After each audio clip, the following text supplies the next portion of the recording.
Forward to 16, Ben. And Corey Pavin from below the hole, this birdie opportunity. He's right in the thick of it now, this to get to double figures at 10 under par. Yes, all the way. Slam dunk. Corey Pavin, he is fired up. The adrenaline is pumping. And of course, he had the better of Fred Couples at the Honda. He won the playoff as we go back to Fred at the 12th. And the continuing dilemma of Fred Couples. There's the ball. Be an interesting stance, Ken. One thing he can't do, Vern, he cannot ground his club because he's in the hazard. Right. And I wouldn't really walk too close to it either. But if he makes 3 here, this may be the luckiest 3 I have ever seen on this hole in my life. Now think of the odds of that ball staying dry, hitting where it did. Not good. How many times have you seen that stay dry from there? Never.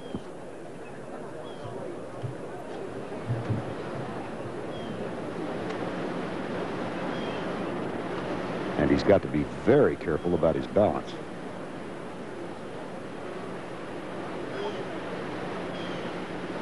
But it is dry.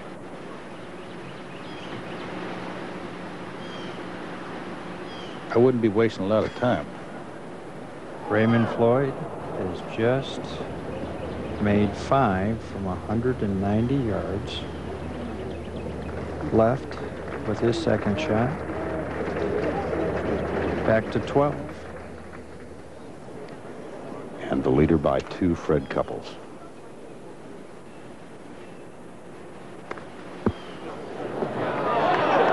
Any good?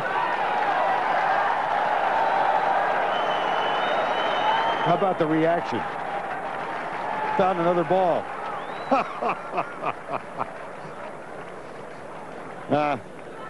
Didn't like the brand. Thanks, Fred.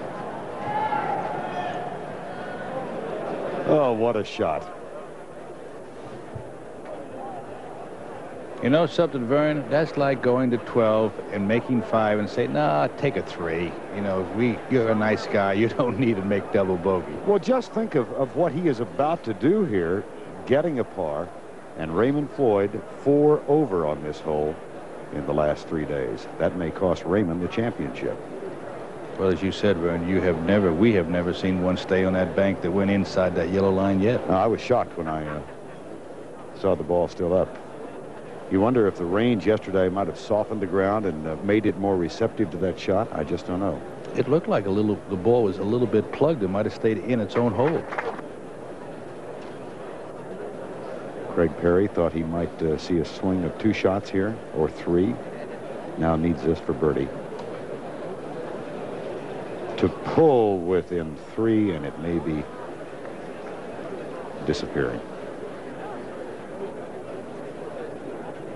Boy, that is really a wasted opportunity for Perry.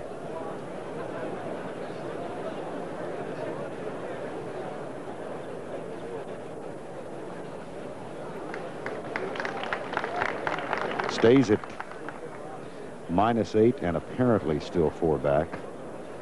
Fred Couples with that much left for his par. And what a save this will be. If he can negotiate the final 2.5 feet.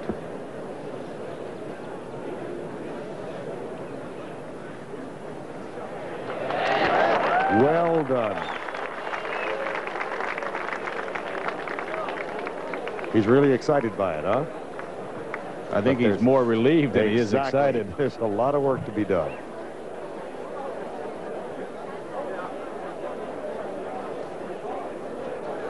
Let's go to 13. Well, the walk up to the tee is very close. I think Fred Couples, Kenny, has 2, maybe 3 things really going for him at this particular moment. He has power. He has a wonderful putting touch. So those are 2 assets to have, and obviously the confidence now has to be with him after dodging that bullet there at 12. As we were talking today, Tom, this morning, that you and I said is with his length to even flirt with the creek would be crazy right now. What he has to do now is take it up at the pine trees and take it off the pines and forget that creek down there. Well, he has that 3-wood that he uses so successfully, which really, for most players, if they do choose that from the tee, they're trying to turn the ball over to spin it against that slope, and that's what he's chosen. Because you don't need a driver. You're just driving the ball too far into the slope up high, and that's a much tougher shot. You're playing with more width with the 3-wood, and it should be an easier club to hit. And you're pumped. You've got to be pumped. And, you know, I think what's probably going through his mind is just remain calm, keep thinking, play the golf course, don't play the competitors that are ahead of me. I can't control what they're doing. I have to control my own destiny from here on in. You can see right just off the tree line to the left, there are 2 big pines right in the middle of the fairway. Just off those pines to the left, just hovering over the tributary to Rays Creek, he'll start this ball right at that second pine, try to turn it slightly.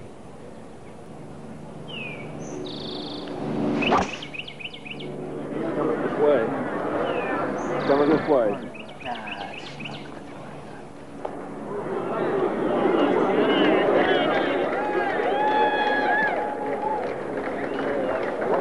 Out to the right. He didn't turn it over. Just left that corner tree. Yeah.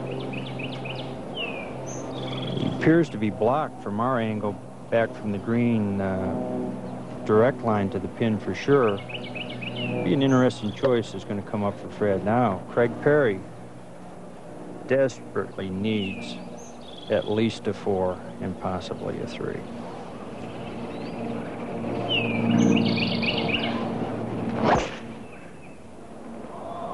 Get through. Hold it. Hold it. Oh, the golfing gods are with him.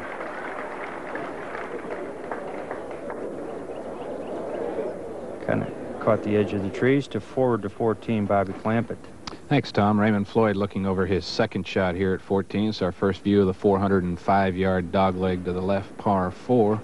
You can see there at the in the middle of the screen, the big mound that surrounds the front of this green. The pin today located only 4 yards over the top of that mound.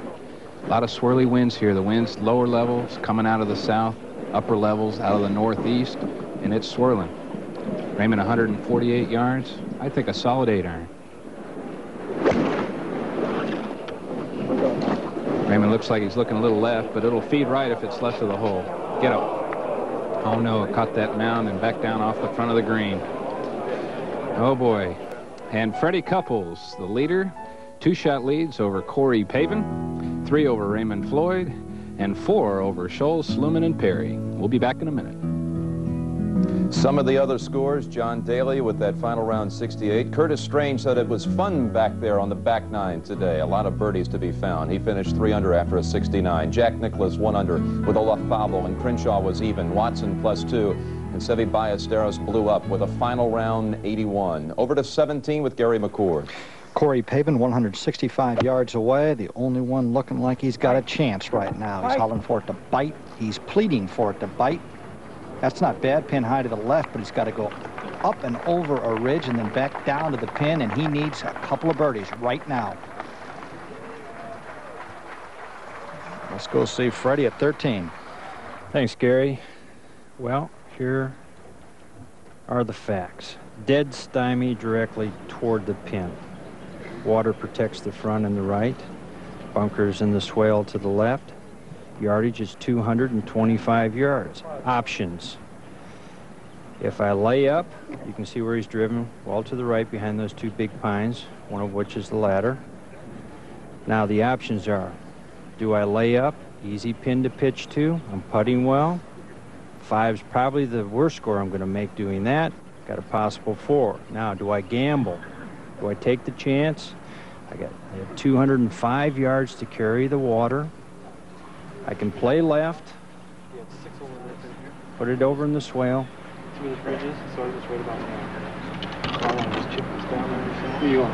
So he's chosen to lay up.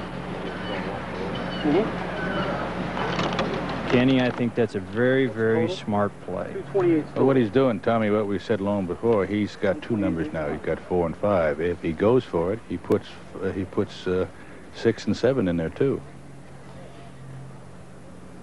And he's putting so well. He doesn't have to force the situation here right now with 15 coming up. Can't get careless, though. He's got to give himself an angle. And he has to leave himself a full shot, not get too close to the creek.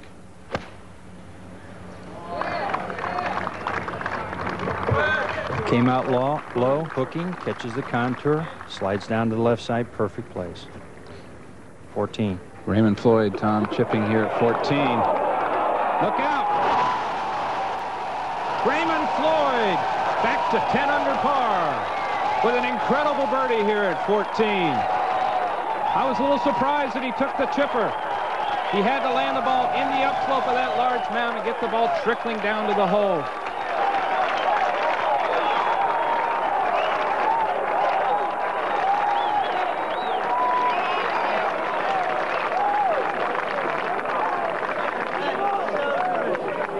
Wow. Can it get any more exciting than this? Back to 13. Craig Perry, 205 yards to the flag. 190 yards to carry the water. Hanging line. Center of the green is really the place to play. Forget that pin.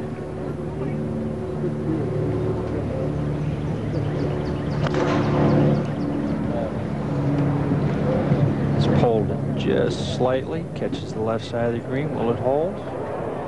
No, no. Not too bad, though. That's not a difficult place to play from. As we look back, what a marvelous golf hole. So many options here. So many opportunities, too. 14. Ian Baker Finch for birdie. Not to be. Seen a lot of lip outs on this hole today. The pin cut just on the side of this hogback. Where Ian was, he had a double breaking putt. And it just broke a little right at the hole. Excellent effort by Ian. Remains 6 under par for the tournament. Let's look again at Raymond's chip from in front of the green. Looks to be about an 8 or a 9 iron. Ken Venturi? I would think that's probably a closed down sand wedge and bumped it in there. And he's the, as we said, he's the best at this. My, my, my. You know, Ken Venturi, you look here at the leaders, Freddie Couples, 2 shots now over Pavin and Floyd. Is it any wonder in the past history in the last 2 months that these players have been competing against each other, that these 3 would be at the top of the leaderboard? The only 2 tournaments that Freddie hasn't won or been in contention there to win, Corey Pavin and Ray Floyd stole it away from him. We'll go up to you, Gary, at 17. Bobby, what we got here is Corey Pavin 2 shots back, needing a couple of birdies. He's got a birdie putt, but it's not one you can get real aggressive. He's got to go up the hill and then the feet right down the hill. If he gets a little aggressive with this, it can go 5 or 6 feet by. He's in a position now he must make.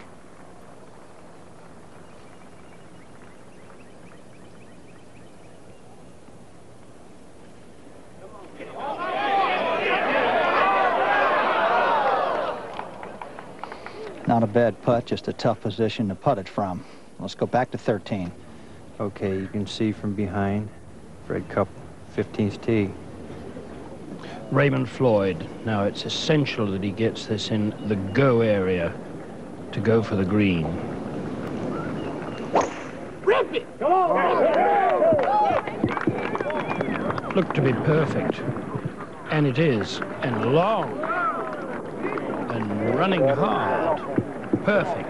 Absolutely perfect. Dead center of the fairway.